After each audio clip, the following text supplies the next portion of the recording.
Cerca Teleeuropa sul tuo Play Store o Apple Store e scarica la nostra app.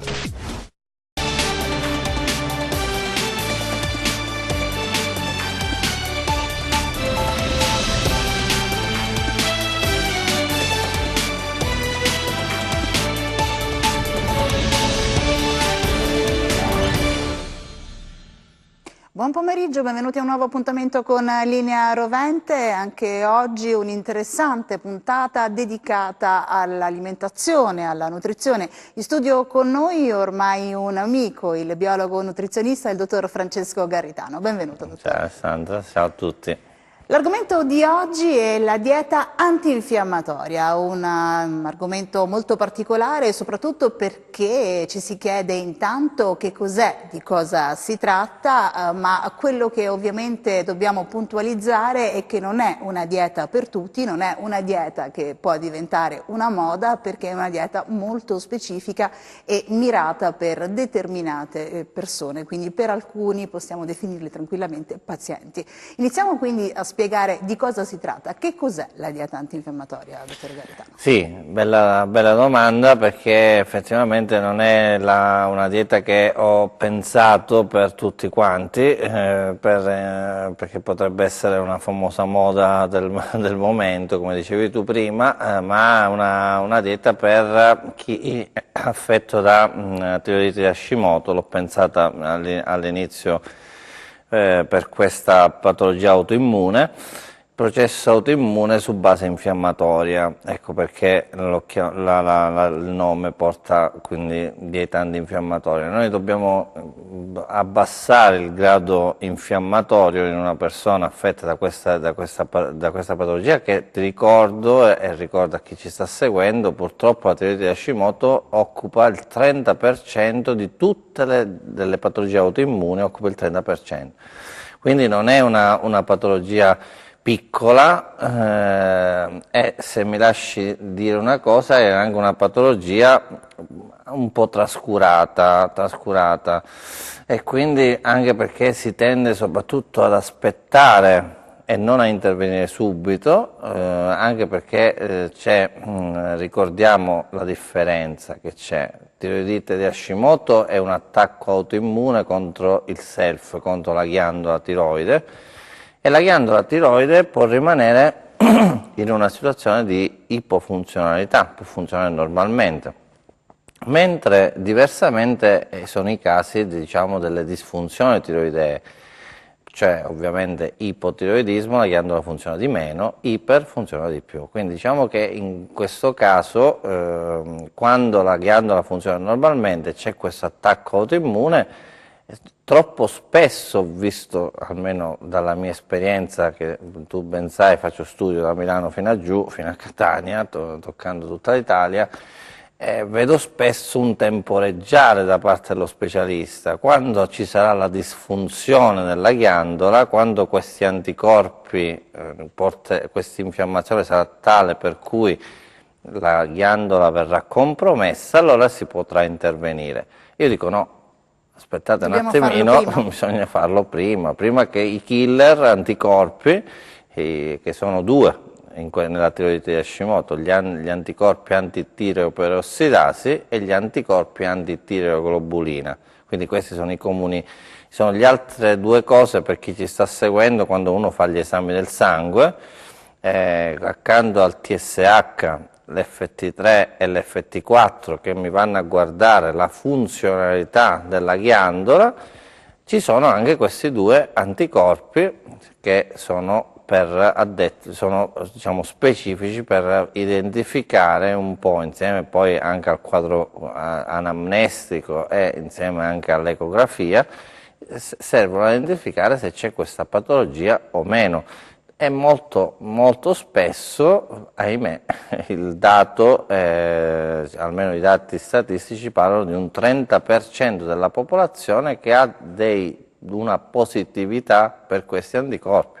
Quindi specifichiamo che la dieta antinfiammatoria non è in questo caso una dieta estetica, una dieta di natura dimagrante, non è volta alla generalità a delle persone, ma è una dieta, in questo caso possiamo definirla mirata a delle patologie, ed è una dieta per la salute e il benessere, in questo caso del corpo. Lavoriamo quindi sull'intestino, se ho ben capito. Sì, sì. Allora due appunti. Vediamo su se ho questo. studiato.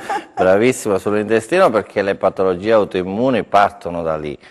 Ormai l'intestino, come era visto tempo addietro, era semplicemente un organo di scambio di nutrienti, eccetera, eccetera. Oggi invece è un organo abbastanza importante, dove ti ricordo che l'80% del nostro sistema immunitario sta nell'intestino. Quindi l'intestino può diventare molto permeabile, questo ce ne parla Fasano, c'è gli studi di Fasano, che è uno dei massimi esperti di glutine, e che quando diventa permeabile, faccio l'esempio ai miei pazienti di un colapasta che lascia passare un po' tutto, no? Oltre a batteri, virus, funghi e altre cose, lascia passare anche delle molecoline nostre che non dovrebbero passare, dovrebbero essere prima degradate e poi passare.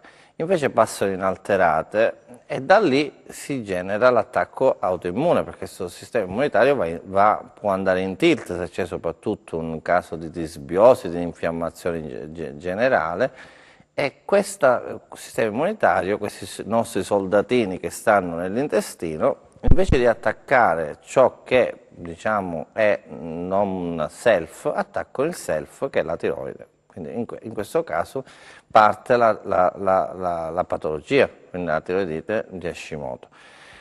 Un secondo appunto è quello che dicevi tu, non nasce per un discorso prettamente estetico, assolutamente no, ma nasce per far calare l'infiammazione, far smettere questo sistema immunitario, perché dopo che c'è una lotta, questo sistema immunitario va a lottare, libera citochine infiammatorie, e quindi noi dobbiamo abbassare questo livello infiammatorio. Poi se la ghiandola tiroide, che ricordo, forse l'abbiamo accennato il mese scorso, quando abbiamo parlato forse della parte finale della tiroide, quando la tiroide funziona bene, la tiroide ha delle funzioni importantissime, tra cui anche quella di farci la ghiandola metabolica, la ghiandola endocrina più importante, e se funziona bene ci farà pure dimagrire, quindi diciamo che il dimagrimento sarà una conseguenza. Tutto il sistema. Sì. Ecco, lei ha usato appunto una parola magica, l'infiammazione. È normale che la dieta antinfiammatoria sia mirata a questo tipo di infiammazione, perché altrimenti mi viene da pensare che in questo momento chiunque soffra di una qualsiasi infiammazione possa immaginare di dover seguire questa dieta. Chiariamola bene questa cosa. Sì, chiariamo bene questo discorso, perché magari chi sta all'ascolto, magari un mal di gola con la dieta antinfiammatoria dice, ma allora è adatta per me? No, assolutamente, non è per quel tipo di infiammazione. L'infiammazione può essere acuta, dovuta a un trauma, un discorso prettamente virale, batterico, eccetera, eccetera. Può essere, invece quello che ho voluto toccare nel libro è l'infiammazione di basso grado cronica, quindi quella che si porta per tanto tempo e che poi alla lunga questa può dare veramente delle disfunzioni della ghiandola o di altri organi, perché poi quando c'è infiammazione cronica, allora ovviamente tutto il nostro corpo, che è una macchina perfetta, va in tilt. Cioè, ne risente inevitabilmente. Assolutamente, infatti io dico spesso che la dieta mi chiedono via mail o via altri mezzi di comunicazione. Ormai si lavora molto con i social, diciamocelo tranquillamente. Con i social mi chiedono se è una dieta adatta per tutte le patologie autoimmuni. Allora, io l'ho ideata per la tiroidite di Hashimoto, nel senso che mi è sempre piaciuto questo argomento, di capire perché il sistema immunitario a un certo punto va in tilt e perché deve andare ad attaccare proprio la tiroide. Ma il problema delle malattie autoimmuni invece può essere, abbiamo varie tipologie di malattie autoimmune, abbiamo per esempio, se pensiamo, la psoriasi è una malattia autoimmune dove viene sia un attacco sul discorso della pelle, oppure se parliamo dello Sjögren parliamo di un attacco sui muscoli, parliamo dell'artrite reumatoide sulle articolazioni, quindi sì, ci abbiamo sono varie manifestazioni di quindi malattie diciamo che autoimmuni, la dieta antinfiammatoria potrebbe veramente giovare per queste persone che hanno delle patologie autoimmuni, per mettere un po' a, diciamo, abbassare questo discorso infiammatorio cronico di basso grasso e sicuramente migliorare il loro stato di salute. Ovviamente si parla sempre di un discorso di affiancamento a quelle che sono poi le cure farmacologiche, mai di sostituzione, questo teniamo sempre molto a ribadirlo. Sì, no, assolutamente, questo hai fatto bene a ricordare perché ormai lo diciamo dalle puntate, non so da quanti mesi. Dai nostri primi incontri, dai certo. primi incontri. Cioè io non mi voglio, io nasco come biologo nutrizionista e devo rimanere in questo ambito, nel senso che il mio è da supporto, nel senso il mio compito. Cioè se io con l'alimentazione, come diceva Ippocrate nel 400 a.C., che vedeva diciamo, il cibo come una medicina, se riesco col cibo, perché noi tutti i giorni dobbiamo mangiare, se riusciamo col cibo a disinfiammare, molto meglio verrà l'operato dell'altro specialista che sicuramente si troverà agevolato a dover trattare. Creiamo delle basi migliori, per intenderci, sicuramente offriamo un terreno più fertile dove andare poi a intervenire con la farmacologia o comunque con la medicina specialistica rispetto a quel tipo di patologia. Appunto stiamo parlando della patologia della tiroide. Lei ha approfondito molto questo tipo di argomento ed è andato poi a stilare anche, lo accennava prima, i 4 diversi stadi di infiammazione, ma questo tipo di dieta può essere utilizzato anche come una sorta di prevenzione rispetto poi per evitare che lo stadio di infiammazione diventi eccessivamente e si cronicizzi. Sì. Allora, io ho ideato questo metodo e l'ho diviso in quattro Le chiedo stadi. scusa, dottore, ci fermiamo un attimo perché diamo precedenza ai nostri telespettatori, abbiamo qualcuno in linea. Pronto, con chi parliamo? Pronto, buongiorno, sono Rosa. Buongiorno, benvenuta in diretta. Prego, Rosa. Buongiorno a lei. Senta, stavo ascoltando la trasmissione e ho sentito che il dottore dominava una parola che a me ora interessa, glutine, perché ho appena fatto delle analisi, temevo di essere celiaca, invece non sono celiaca, ma credo si chiami gluten sensitivi, c'è una reattività nei confronti del glutine. E quindi mi domandavo, siccome stavo parlando di patologie autoimmuni, non sono celiaca, ma potrei sviluppare altre patologie autoimmuni? C'è collegamento fra l'intolleranza al glutine, e non solo, lui stava parlando di tiroidite, posso sviluppare anch'io una tiroidite pur non essendo una celiaca? E un'altra cosa che stavo sentendo, ha parlato di intestino, di patologie autoimmuni che nascono da problemi intestinali. Ormai sto un pochino leggendo cose per cercare di capire come agire io con la mia patologia e ho trovato un articoletto che correlava il consumo di legumi con problemi a livello intestinali legati sempre alla patologia autoimmune. È vero? Cosa c'è? Non so. Si deve anche in questo caso, io con la gluten sensitivity non potrò mangiare glutine, presumo, devo anche limitare eventualmente l'introduzione di legumi? Sì, per quanto tempo? No, insomma volevo un attimo capire qualcosa. Molto articolata la sua domanda, intanto grazie per averci contattato, buona giornata e buone feste soprattutto. Grazie anche a lei. Allora, abbiamo toccato 2 argomenti che forse la telespettatrice avevamo accennato la scorsa volta, un po' parlando del glutine, però forse ne parleremo anche dopo. Però il discorso è sull'intestino, ormai ho detto che è centrale nelle malattie autoimmuni. Ci sono delle sostanze che sono degli alimenti pro-infiammatori che sono appunto soprattutto in campo di malattie autoimmuni, di tiroidite di Hashimoto, che sono appunto il glutine, perché il glutine libera zonulina e la zonulina, questa molecola, allarga le maglie dell'intestino e fa passare in modo indiscriminato più sostanze, in questo caso. Fa passare quei famosi peptidi che ho detto prima, dove il sistema immunitario poi invece di attaccare questo peptide va a attaccare più in alto la tiroide.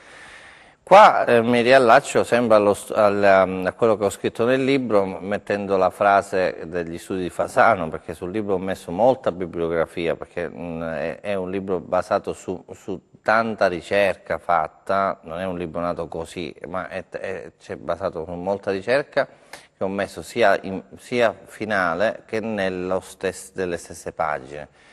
Il glutine può dare queste problematiche. Penso che la telespettatrice parlava di celiachia e gluten sensitivity. Che cosa sono? Sono due cose diverse. Sono due cose diverse. Spieghiamole, perché non fa mai male ripetere la differenza. No, assolutamente no, perché poi si crea confusione. Assolutamente. Allora, la celiachia è una malattia autoimmune, quindi infatti chi ha una tiroidite di Hashimoto che è una malattia autoimmune, può svilupparne una seconda, una terza, una quarta, quindi può avere una predisposizione a sviluppare altre malattie. Però in questo caso, mentre la gluten sensitivity è un'intolleranza al glutine, è una cosa diversa, non ha una base autoimmune. Però Fasano ci dice, questo massimo esperto del glutine a livello mondiale, ci dice che nelle malattie autoimmuni si può verificare molto spesso gluten sensitivity, quindi intolleranza al glutine senza essere celiaci. Quindi la prima domanda penso che l'abbiamo risposta, perché il glutine in questo caso, anche se non si è celiaci, nelle malattie autoimmuni va gestito bene. Poi vedremo come ho ideato io la situazione. La seconda è sui legumi, che hanno invece le lectine. Le lectine invece sono delle sostanze che anche qui vanno ad aumentare questo discorso della permeabilità, come lo fa il glutine. Quindi le lectine, uno pensa che basta cuocere il legume ed elimino le lectine, invece non è così purtroppo, cioè la sola cottura no. Io quindi quello che faccio solitamente è eliminare il legume per 40 giorni, cercare in questi 40 giorni di far seguire alla persona delle linee guida uno stile di vita antinfiammatorio, cercando di ripristinare un pochino la barriera, anche con un'integrazione adeguata, e poi dopo 40 giorni reinserire piano piano il legume, gradatamente sempre, tenendo il legume in ammollo dalla sera prima, e poi cercando di cuocerlo per più tempo, anche sopra l'ora, anche un'ora e mezza, e poi passarlo eventualmente per rompere la cuticola e quindi dare meno fastidio all'intestino, perché noi dobbiamo pensare che queste sostanze dobbiamo ricreare una barriera intatta a livello intestinale. Se ci andiamo a dare delle sostanze che gli danno fastidio, noi non appesantiamo ancora di più il lavoro dell'intestino. E soprattutto io che mi occupo, collaborando col dottor Speciani, noi cerchiamo di guardare le cose non a valle ma a monte. Cioè se il problema nasce dall'intestino, è inutile che io vado ad agire su altre cose, ma devo agire su quello. Prima ripristino la barriera e poi vado a gestire la patologia. Parlavamo appunto del discorso di prevenzione, onde evitare appunto che si cronicizzi l'infiammazione. Sì, questo è allora qua descrivo i metodi, ho fatto quattro gruppi. Li ho divisi le 4 tipologie di persone in base all'infiammazione. Ho fatto un metodo IL, si chiama, che sarebbe Alta Inflammation Level, poi ho fatto un metodo che si chiama MIL, Medium Inflammation Level, poi ho fatto il LOVE e poi ho fatto la fase preventiva, l'ultima fase. Cioè, l'ultima fase in che cosa consiste? C'è il paziente che viene a pochi sintomi, magari all'ecografia lo specialista ha evidenziato un possibile focolaio flogistico, per poi magari gli anticorpi cominciano a essere poco poco, gli anti-TPO o gli anti-TG cominciano a muoversi in senso di alterazioni. In questo caso ecco, è inutile, come ho detto prima, aspettare che si crei poi una disfunzione ghiandolare, ma è meglio agire. Quindi in quel caso io opero facendo fare il test delle intolleranze alimentari, quindi vedo quale cibo dà più fastidio e lo vado a ruotare. Quindi partiamo con oggi abbiamo dei mezzi diagnostici buoni per poter individuare quale cibo può essere pro-infiammatorio, ancora più specifico, e poi vado a fare queste accortezze, no? Magari il discorso del glutine lo vado a ruotare, gli dico non mangiare sempre glutine, magari assumi, stiamo parlando della 4ª fase, certo, la fase più preventiva, dici assumi magari pure i grani antichi, no? Oppure assumi il farro e il kamut che hanno poco glutine. Oppure alcune volte diciamo mangia un dosaggio comunque più basso, ma non un'eliminazione totale, perché no, assolutamente. veniamo spesso, appunto noi ne parlavamo anche all'inizio della nostra trasmissione, da mode in cui si eliminano totalmente determinati alimenti, certo. Mi viene da pensare alla dieta Dukan piuttosto che invece alla dieta del minestrone, diventano monotematiche o di eliminazione totale e poi si rischia di fare dei danni ancora più gravi, magari in quel caso però parliamo naturalmente di diete dimagranti puntate all'estetica. Qui appunto è una dieta invece che è abbinata alla coadiuvario, appunto un discorso di patologia e quindi è un discorso salutistico. Salutistico, hai fatto bene a nominare quelle che non nomino io, le hai nominate tu, perché veramente negli ultimi giorni ho assistito a persone che ancora seguivano questo tipo di regimi, con calcolosi renali, affaticamento renale, con delle cose abbastanza serie sulla salute, no? Ma a costo di dimagrire si è disposti a fare di tutto, no? Invece... Poi c'è il terribile effetto yo-yo. Ora usciamo un attimo dal discorso magari ecosalutistico che stiamo facendo con la dieta antinfiammatoria, perché poi ci rivolgiamo naturalmente a un pubblico molto ampio e almeno una volta nella vita uno di noi ha provato a fare la dieta, se non altro quella dei 3 giorni che ti promette i famosi 3-4 kg immediati, che poi ricordiamo essere soltanto liquidi, e improvvisamente secco, perdi quei 3-4 kg ma poi ne prendi 7.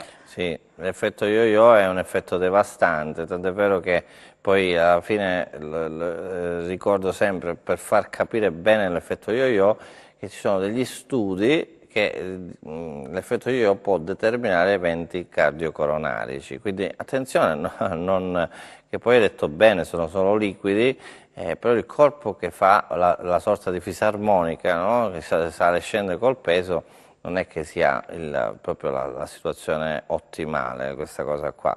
Quindi le mode del momento cerchiamo di dimenticarle e pensare più che altro a un discorso salutistico che poi dico spesso anche nei vari convegni che faccio.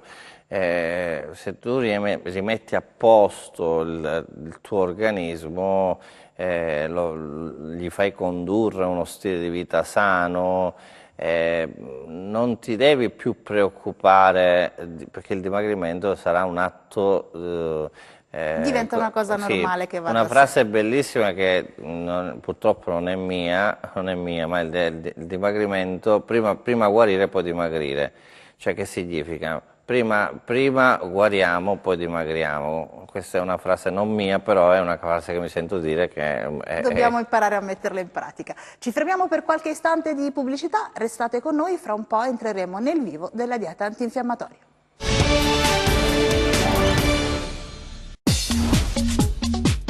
Cerca Teleeuropa sul tuo Play Store o Apple Store e scarica la nostra app.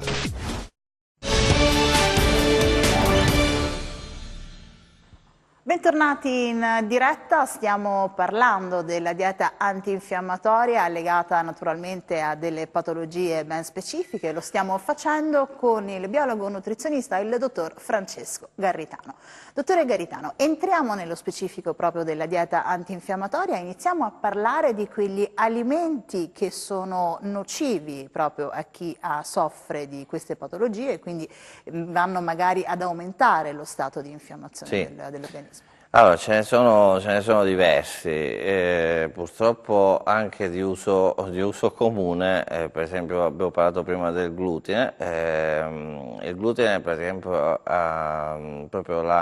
se noi andiamo a vedere proprio il glutine non ha nessun valore nutrizionale, però lo si usa come una colla per far legare le farine. Quindi quando parliamo di glutine, per chi ci sta seguendo, giusto per fare un esempio, parliamo di frumento, di farro, kamut, orzo, segale. Lo troviamo a dire il vero in molti altri alimenti, perché io che ho imparato a leggere ormai le etichette di tutti quanti i prodotti, spesso lo trovo anche nelle marmellate, lo trovo in tantissime preparazioni, quindi chi magari soffre di gluten sensitivi piuttosto che di celiachia deve davvero osservare e controllare tutto quello che compra. Allora, il celiaco deve stare molto attento, perché basta un granellino e succede un disastro. Chi soffre di gluten sensitivity, diciamo un po' meno, no?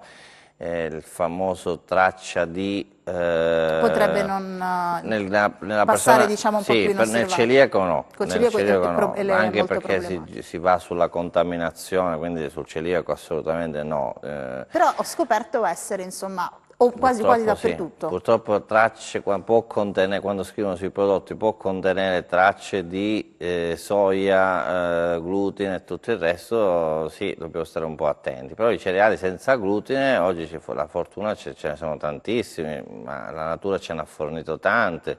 C'è il riso, il grano saraceno, l'amaranto, la quinoa. Le chiedo scusa solo un attimo, abbiamo un'altra telefonata in linea. Pronto, con chi parliamo? Salve, sono Marco, chiamo da Rende. Benvenuto Marco, prego. Allora, ho finito a parlare di questa dieta antinfiammatoria. Sì? Io soffro di tiroide di Hashimoto e ho gli anticorpi anti-TPO elevati, quindi vorrei sapere di più in merito a questa cosa, perché di solito ho sentito sempre proposte con farmaci, con medicinali, ma mai una dieta appunto per abbassare questa infiammazione. Vorrei capire come si può fare e in quanto tempo si ottengono questi risultati. Perfetto Marco, le diamo subito la risposta al dottore Garritano. Grazie mille. A lei e buone feste. Allora, anticorpi anti-TPO alti, come dicevo prima, indice di tiroidite di Hashimoto e sicuramente con l'aiuto, solo col supporto farmacologico non assolutamente no. Io dico sempre una cosa, il farmaco, la levotiroxina che si usa spesso, no? Non facciamo il nome commerciale, si usa spesso questo principio attivo non abbassa gli anticorpi. Questa è una delle cose che dobbiamo capire, ma si deve fare attraverso, io per esempio in studio utilizzo accanto al discorso alimentare, utilizzo il selenio, quindi integratori di selenio, di zinco, quindi magnesio, quindi che vanno un pochino a gestire un po' meglio la situazione. Quindi gli anticorpi va calato il livello infiammatorio, come dicevamo prima a inizio puntata. va abbassato il grado infiammatorio. E stavamo appunto Non parlando... abbiamo però, come chiedeva il nostro telespettatore, un tempo entro il quale siamo certi che la cosa funzioni, perché questo glielo faccio io come ulteriore domanda, Sì. ritengo che ogni caso sia soggettivo. Sì, assolutamente sì, infatti io dico che gli anticorpi hanno un tempo di un anno, da quando iniziano la dieta antinfiammatoria, ad esempio, abbiamo un anno per valutare la negatività degli anticorpi, sia antitiroglobulina, ma i più pericolosi sono gli antitiroperossidasi, quindi non abbiamo dei tempi precisi, però sicuramente quello che ho visto negli anni è che abbassare il grado infiammatorio serve soprattutto a far abbassare questi anticorpi. Quindi ci vuole un po' di pazienza, mettiamola così, come in tutte le cose del resto, per raggiungere l'obiettivo. Torniamo al discorso degli alimenti, appunto, superato il discorso glutine, quali sono gli altri ad alto tasso appunto di incidenza infiammatoria? Sì, allora poi andiamo verso i latticini, che molti confondono quando io dico eliminiamo i latticini, uno pensa subito allora il latte Zimille lo posso prendere. Allora non è un problema legato al lattosio, perché lo Zimille abbiamo il lattosio è stato scisso o latte HD ad alta digeribilità. Il problema è sulle caseine, che le caseine invece danno problematiche sempre sulla permeabilità intestinale, vanno a dare dei problemi all'enzima tiroperossidasi, che è quell'enzima fondamentale per la costruzione degli ormoni tiroidei, e quindi i latticini per esempio li ritroviamo latte, formaggi, yogurt, anche in alimenti che ahimè non ce l'aspettiamo, come il prosciutto cotto, la bresaola, ad esempio. Che sono considerati solitamente leggeri per sì, eccellenza da chi è profano in materia. Però hanno anche qui un discorso latte, quindi in questo caso anche questo qui dobbiamo cercare di valutare caso per caso come comportarci con i latticini. Poi diverso è il caso, una curiosità la diamo, per esempio la grana stagionata a 36 mesi la possiamo mangiare, per esempio, perché con la stagionatura più vado in alto, con la stagionatura più vado a scindere sia il lattosio ma anche le caseine.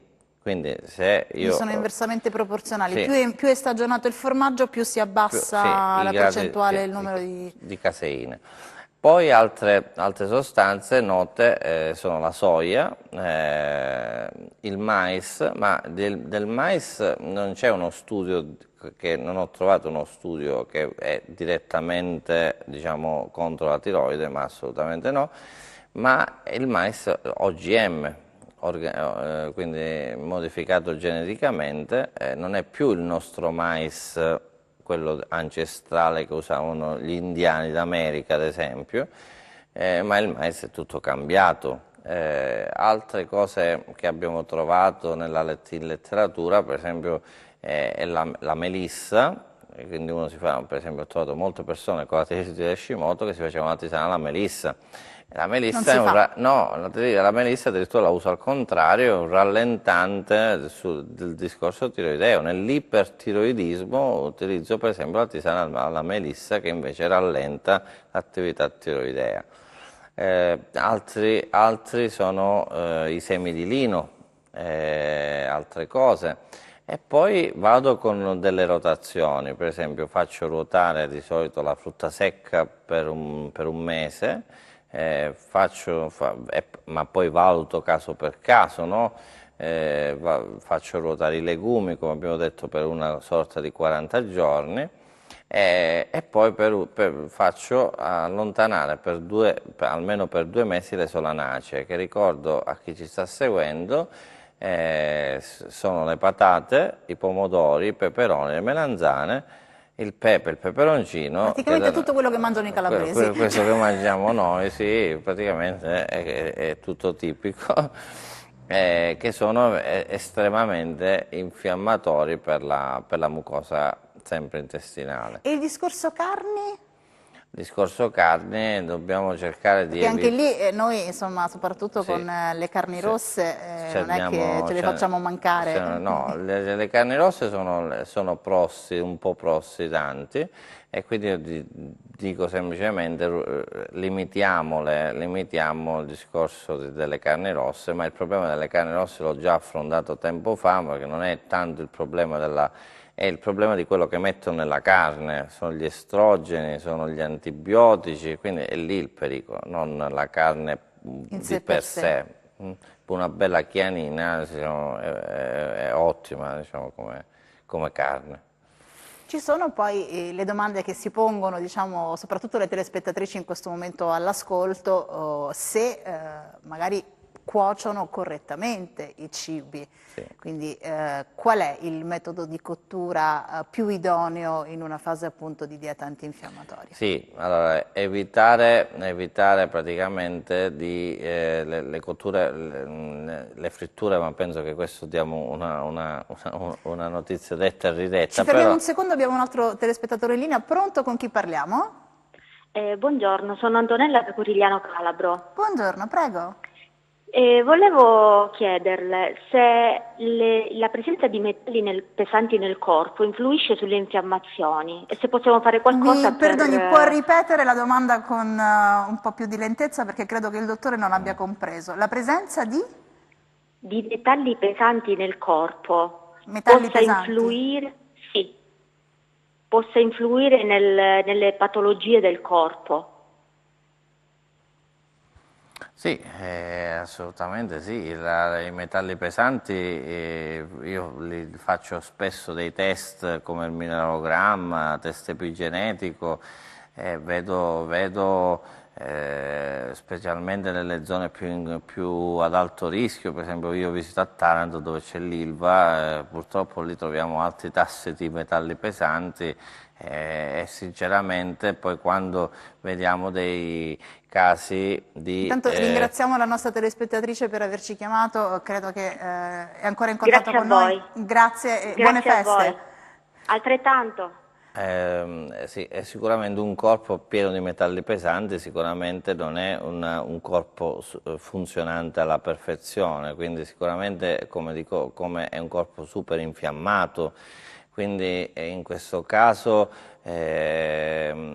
infatti, proprio è una domanda particolare, sì, particolare, non me l'aspettavo onestamente, perché deve essere un caso magari molto vicino alla signora. No, ma è una domanda interessante perché il discorso dei metalli pesanti, io tiro le orecchie ai calabresi un pochino, perché il test del mineralogramma, che non lo fa quasi nessuno. Mentre in Alta Italia lo faccio tante volte, ma faccio anche il test epigenetico per vedere un po' il discorso ambiente inquinamento. Qui invece non è di routine, dovremmo imparare forse a farlo più spesso, o almeno una volta nella vita. Una domanda interessante. Abbiamo un'altra telefonata, pronto, con chi parliamo?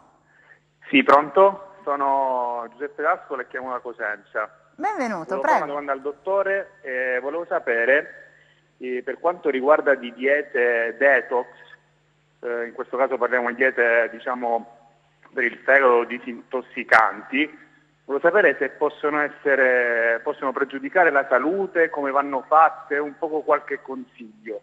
La lascio e vi ringrazio per la risposta. Grazie mille e buone feste. Grazie, buone feste anche a lei. Allora, diete detox è un termine molto generale, cioè nel senso sicuramente fanno bene, perché detossificare il nostro organismo, gli emuntori, quindi il fegato, reni, ed è sempre ottimale, quindi per esempio iniziare la mattina con acqua e limone o comunque utilizzare delle buone tisane allo zenzero, quindi utilizzare un pochino più frutta e verdura nell'arco della giornata, sicuramente il corpo ringrazierà, no? Visto che lo trattiamo talmente male con con la nostra alimentazione Uso e attuale. abuso a volte Uso e abuso di cibo. di cibo, ma soprattutto di qualità scarsa, perché se basta, prima parlavi tu di girare l'etichetta, io questo girare l'etichetta lo faccio fare proprio questo movimento della mano, di prendere il cibo dallo scaffale e non accontentarsi del senza zucchero o integrale, totalmente integrale, perché quando giriamo la sorpresina del destrosio, maltitolo, xilitolo, aspartame, C'è sempre.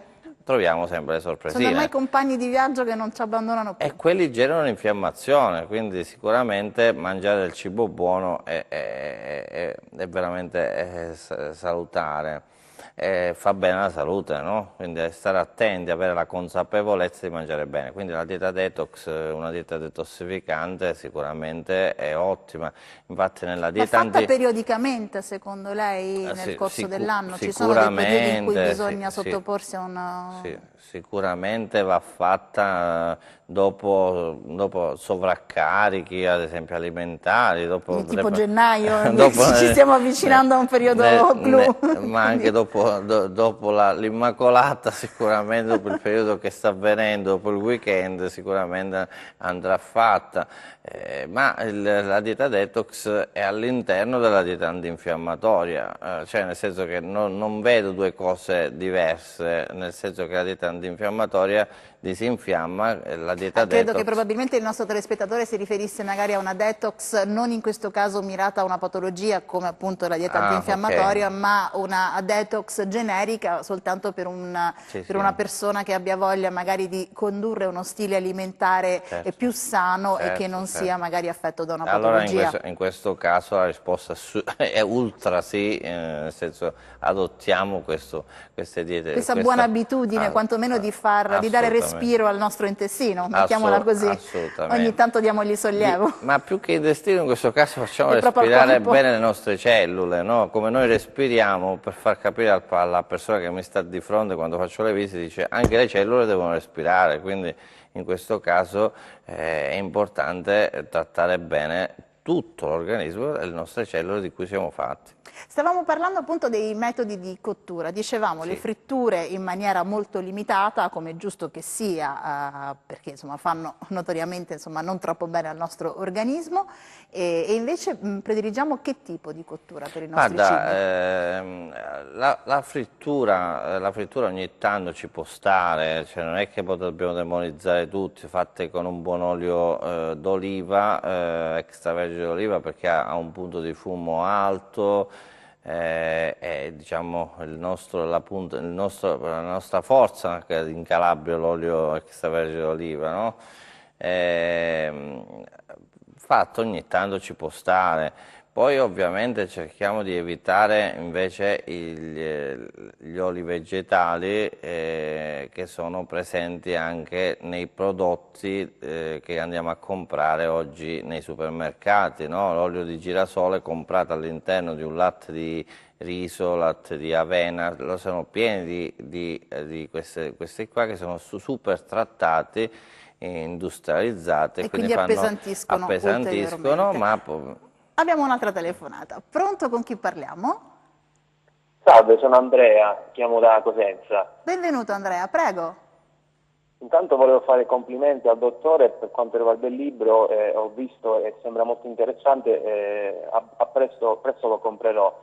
La mia domanda era rivolta appunto, visto che prima si diceva un po' di quelli che sono gli alimenti da un attimino tralasciare in caso di tiroidite Hashimoto. Ecco, volevo avere qualche delucidazione in più circa il piano alimentare da seguire in questo visto che il tiroidite Hashimoto.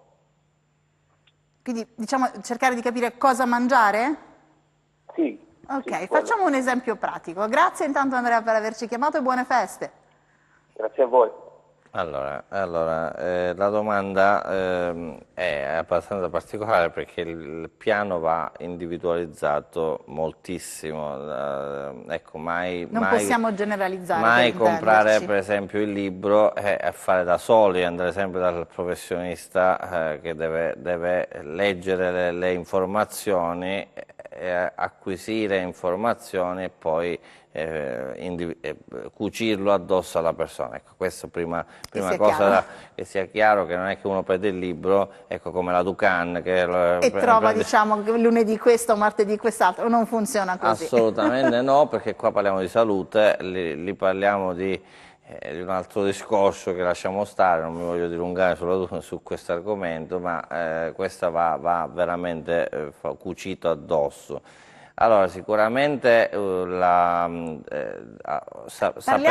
faccio un esempio, parliamo diciamo di uno stadio medio di infiammazione, non di prevenzione neanche di alta infiammazione, uno stadio medio. Sì. Allora, cominciamo per esempio con una colazione, se vogliamo cominciare la giornata, cominciamo con della frutta, facciamo delle tisane come seconda cosa, o del latte vegetale buono, che può essere latte di cocco, latte di riso, latte di avena.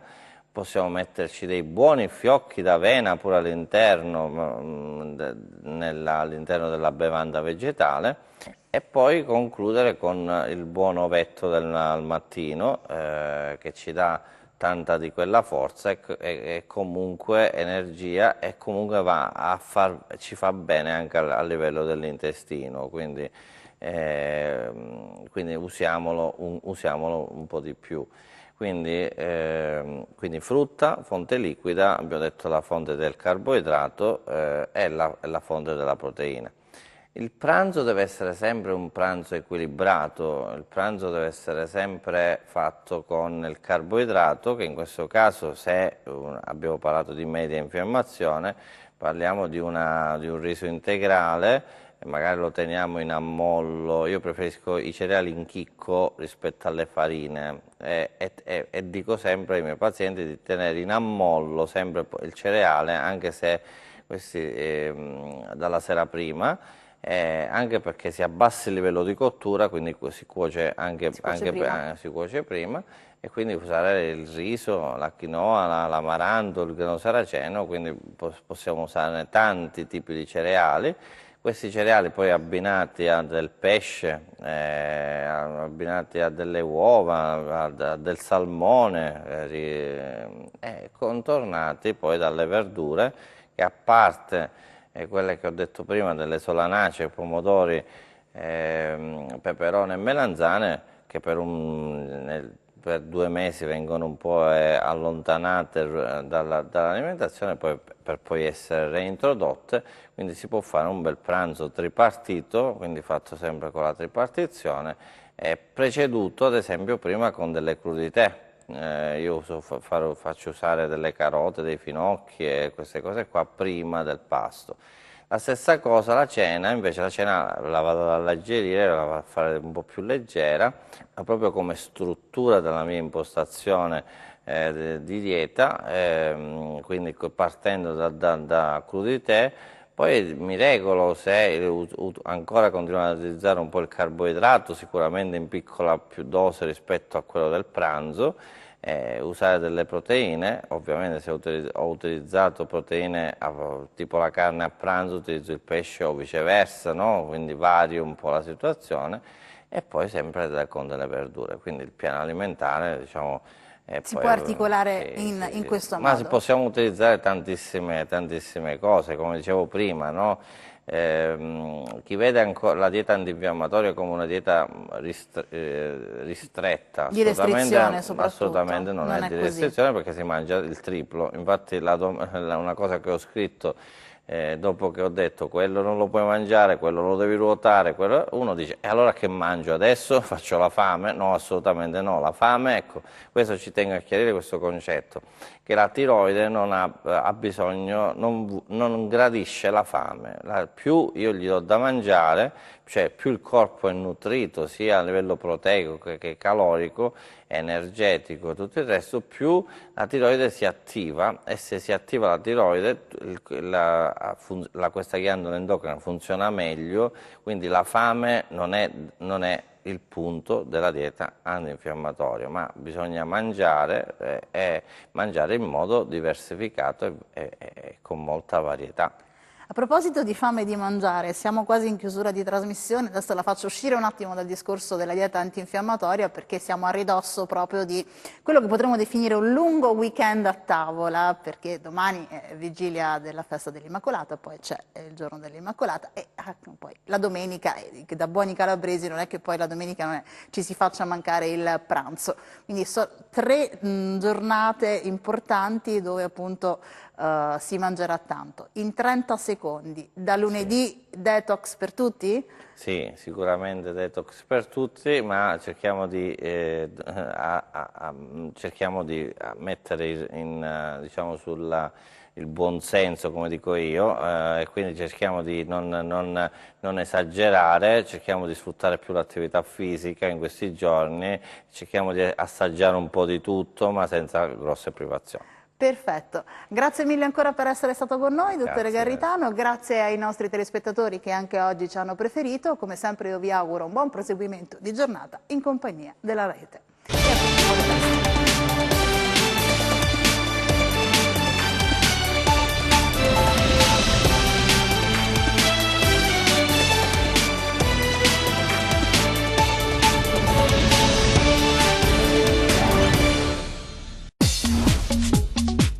Cerca Teleeuropa sul tuo Play Store o Apple Store e scarica la nostra app.